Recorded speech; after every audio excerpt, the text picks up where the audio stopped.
Ngayong gabi ay samahan nyo kami sa isa sa mga pinupuntahan, hindi lang sa pagkakamping, ay dinadayo din dahil sa iba't ibang pagkain na pwedeng bilhin dito. Ano siya talaga? Puro kainan. At mabighani sa napakapayapang view na pwede nyong masaksihan. Dito lang yan sa landing point.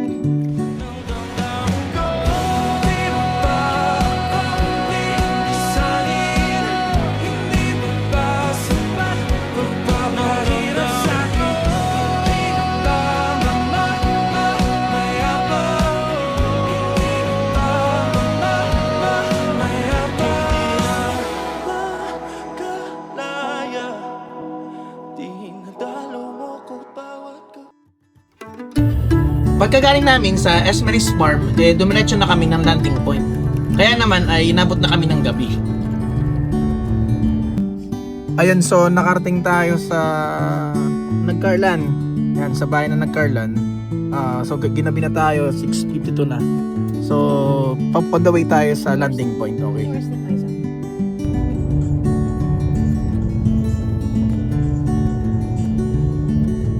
Every day is a new beginning. Life is just a game you're winning. Every time you look, you open the door. So run right out, chase the sunlight. Nothing left to do but do right. Sa pag-akyat namin sa paanan ng Magbanao, mapapansin nyo rin na dikit-dikit yung mga bahay. Meron ding mga resort at tindahan or sari-sari store. Heartaches forgotten when you lie with me. Down in the holler, in mansions walking. Far away you are is where I'll be.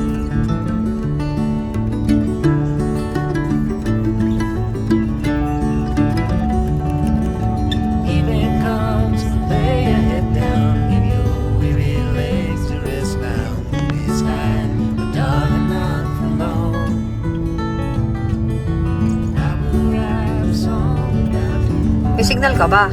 Wala raw signal, sabi sa akin ni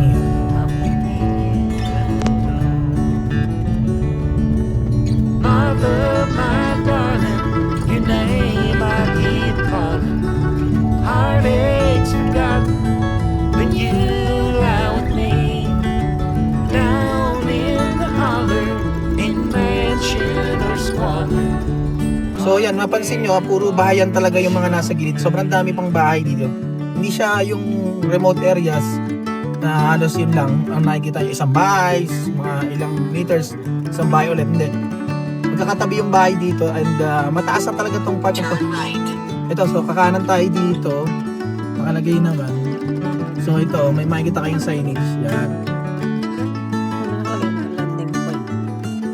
Baka may pakapatitigilin na. Hello po. Yes. So dito sa may hindi naman siya magpaparegister ka dyan sa may pagliliw natin. Hindi siya registration kasi wala pang ticket. So ang donation lang ang hinihingi dun sa may kanto. So in any case, kung magkano lang naman ang pwede nyong i-donate or magkano yung gusto nyong i-donate. So ito na yung papunta sa landing point. Yan. So medyo nag-bright na ako para at least kita natin sa video yung papunta.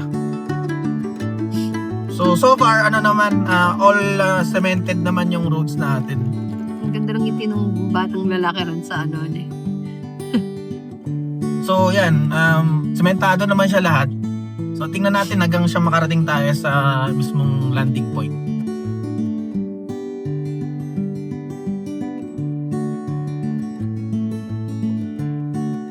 Yan, medyo itong papasok sa landing point, yun na yung mga walang bahay. Pero itong bago pumasok talagang kabilaan naman yung bahay natin na makikita.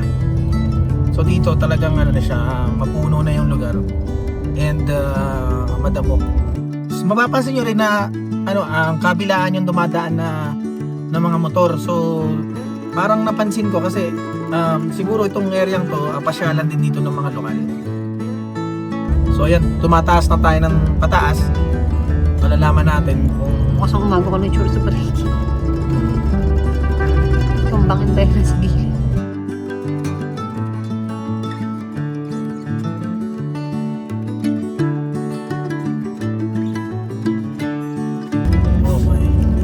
mataas pala talaga siya. So parang para rin siyang Clemente. Ito na, landing point yan. Yan. So ito na yung landing point. Okay. Got it na. So, question is, saan yung daan natin? So ito yung marker. So doon ba yung landing point? Yun! Ha? Ayun o, makikita mo na sa kanan. Yan o, sa harapan natin. So, tingin ko, yun yung yung campgrounds, yun yung mga ilaw na may yan.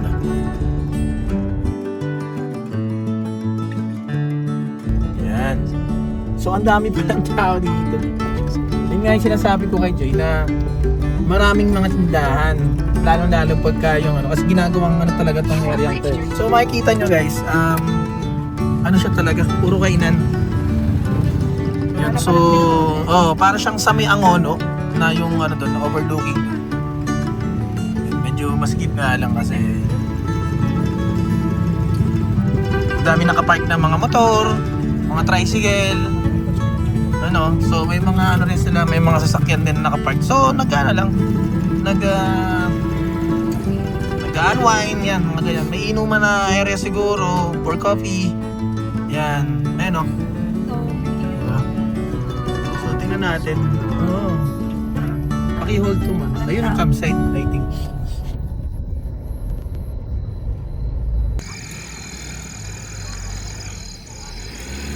Gabi na pala kami dumating dito. So, isa ito sa mga iniiwasan ko na mag-ingay para makapunta ron sa napili naming spot.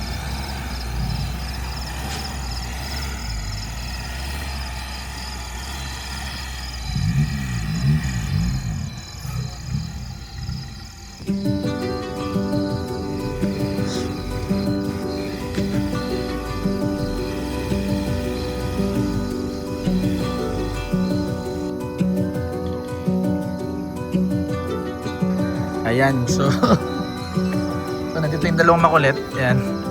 Ay naman kayo, ha? Ay, akala nyo. Ayan.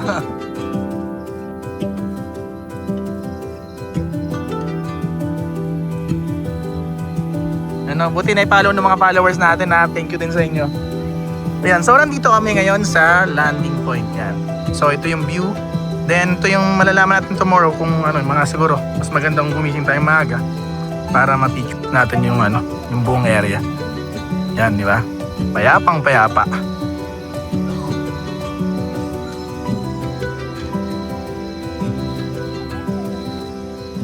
At dahil gabi na, ingatan natin mag-ingay. Kaya inuna ko muna yung RTT namin para kahit paano makapwesto na yung mga bata.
Sige. O, ayan. So,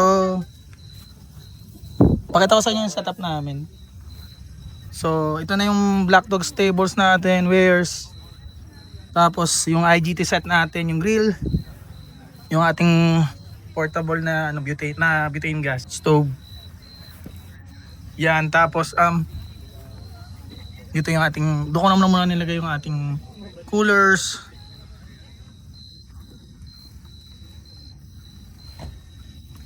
So problem ko, ang isa sa problem kasi dito sa sa landing point, yung tubig niya ay hindi sapat or konti lang talaga or wala, minsan wala pa talaga. So nagano ko ng kumuha ko ng maraming tubig. Ang problema, akala ni Mrs. puno na, so konti lang yung nalagyan natin ng tubig. Pero siguro naman sapat na rin yan hanggang bukas. Yan, so ito nga pala sa ating mga kasama. Yan. Hi po. Hi. Hello. Ayan, yan. So pepesto kami dito. Mag-iingay ng konti lang. Hindi pala maingay, ano? Kasi maingay din naman dito. Sa bagay. Ayan, so dito, ito yung view namin ha. Ang ganda ng view namin dito. Overlooking talaga siya. Ito yung yung San Pablo City dito, di ba? Tama ba ako?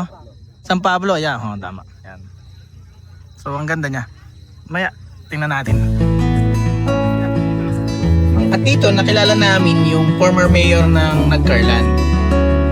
Nakakatuwa din at nagbahagi siya ng mga experience niya sa kanyang mga travel, sa kanyang mga camping. Kaya lalo itong nagpaganda ng aming usapan.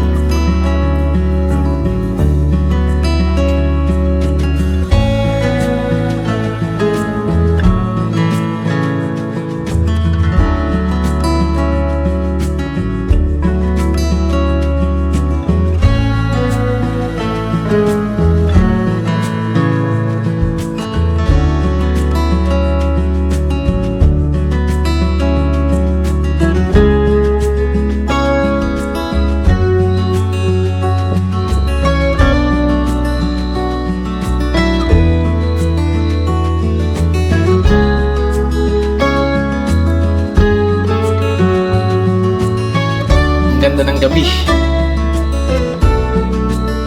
At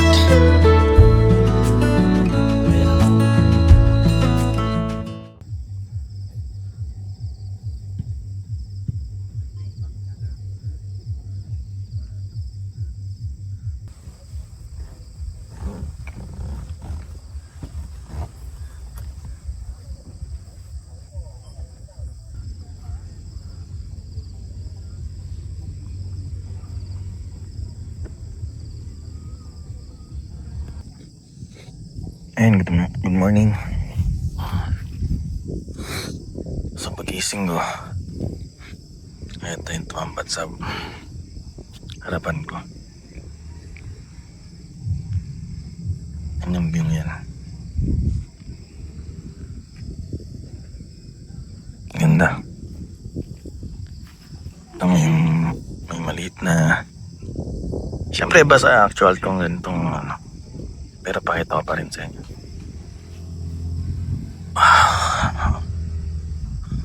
Just yan, nasa Sampaloc Lake yan.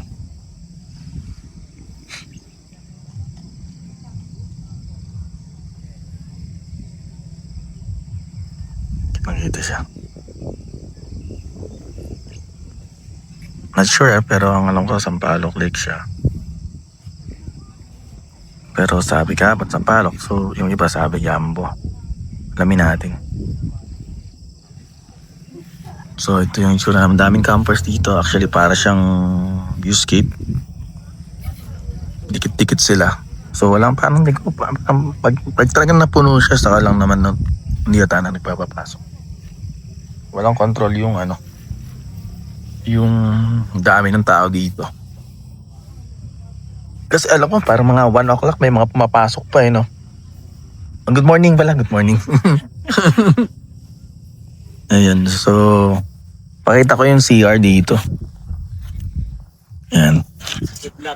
Yes. Ayan, so ito yung kay Sir Large TV. And nandito naman si Sir Illy Rides. Yan, sila yung mga nag-invite sa atin na pumunta dito sa landing point. Pero check natin.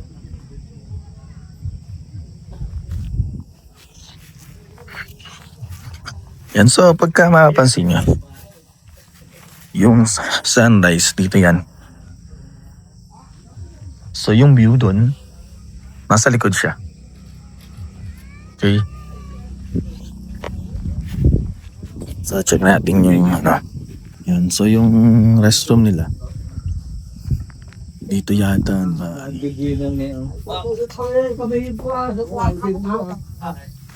Saan po yung CR po? Dyan. Yan. So tingnan natin.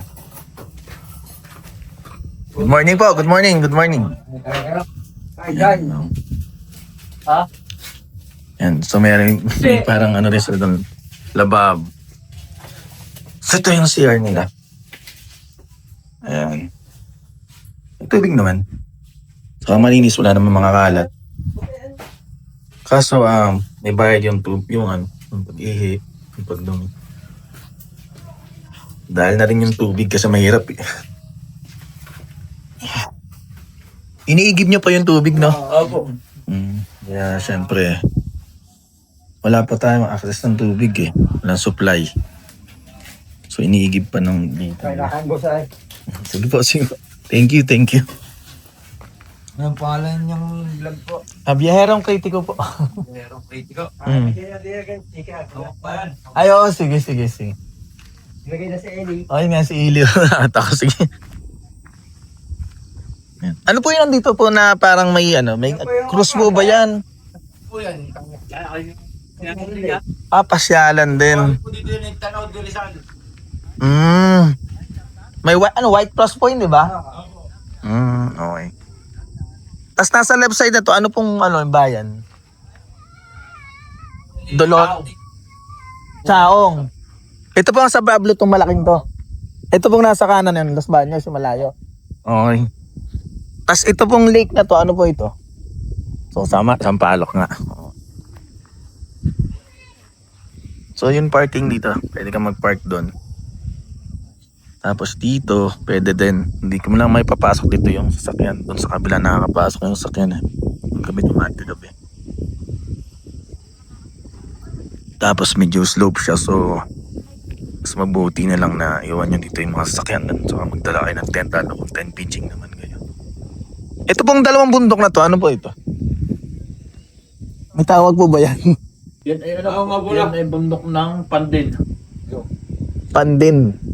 Bundok ng Pandin. Kalawang. Ito pong malaking ito, Batangas na bundok po ito. Pero ito pong nasa may likod naman natin, ito ang Cristobal po. Yes, Devil Mountains po. Tapos nasa kabila po nito yung Banahaw, ano po? Okay. Sige po, thank you po, kain po. Thank you. Ayan, so at least may mga nalaman tayo. Ayan, so ito yung bundok na yan. Sinabi nila kung ano ng mga yan. So, ayan. Diba? So, titingnan ko na lang din mamaya kung ano yung mga bundok na yan. So, tama sila. Ano nga to? Sampaloc ulit. So, ito yung view ko. Ito ko sir.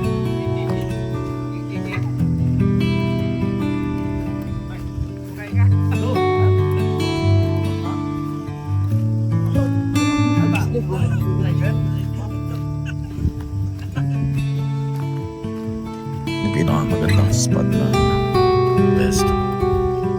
Yan.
si Lucy.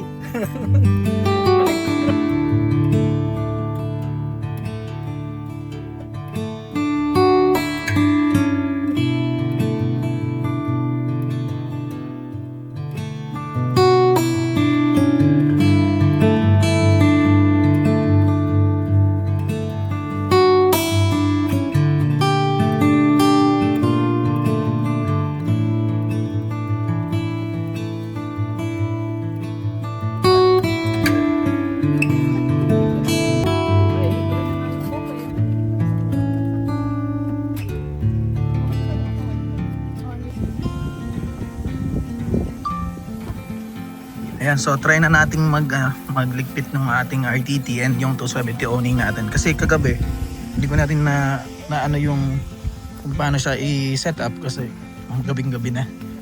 Saka medyo madilim na yung area. So try natin siyang ayusin ngayon. Pakita ko sa inyo. So ito, unahin natin ito sa loob.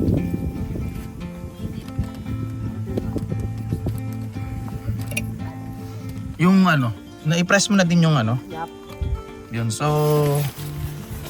mapapansin nyo, naka-fold na to kasi nasikaso na pala to ni Mrs. Yun.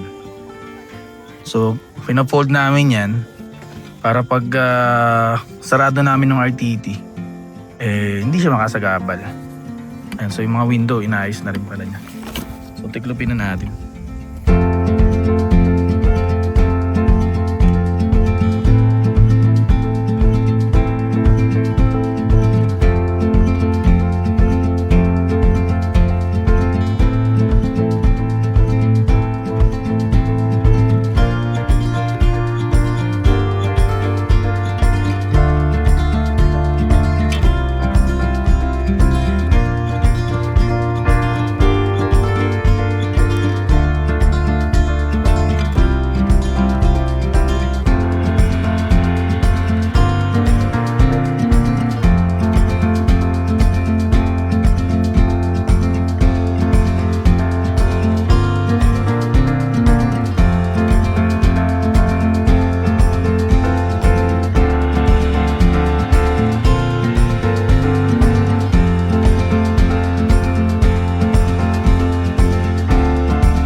An ocean, a cave, a dream that no one could save, a shelter, a whole act, a light that died with the night. You and I, we got our differences,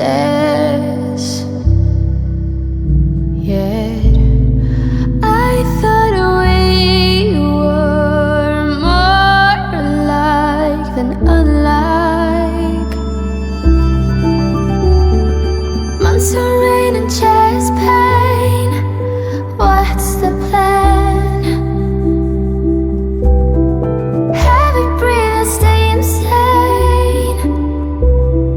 Grab my hand. Everything is great inside this narrow maze.